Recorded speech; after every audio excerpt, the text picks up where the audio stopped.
How to recover deleted messages. In today's video, I'll show you how to recover deleted WhatsApp messages step by step. Let's get started. First, make sure you have downloaded WhatsApp on your device. For iPhone user, you can download it from App Store, and for Android user, you can download it from Google Play Store. After that, click on search bar and open WhatsApp. Now go to settings at the bottom right corner. Then tap on the Chats option.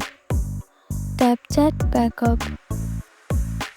Here you can see if your chats are backed up to Google Drive or iCloud and when the last backup was made. Next, uninstall app from your phone and then reinstall it from Play Store or App Store. Open WhatsApp and verify your phone number. When prompted, tap Restore to recover your chats and media from backups. You can only restore messages that were backed up before deletion. Any messages sent or received after the last backup won't be restored.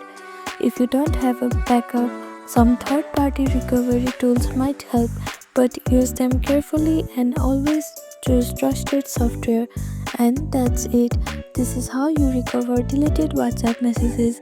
Thank you for watching this video. Please do not forget to like, share and subscribe to our channel and comment down below if you have any other queries. Thank you.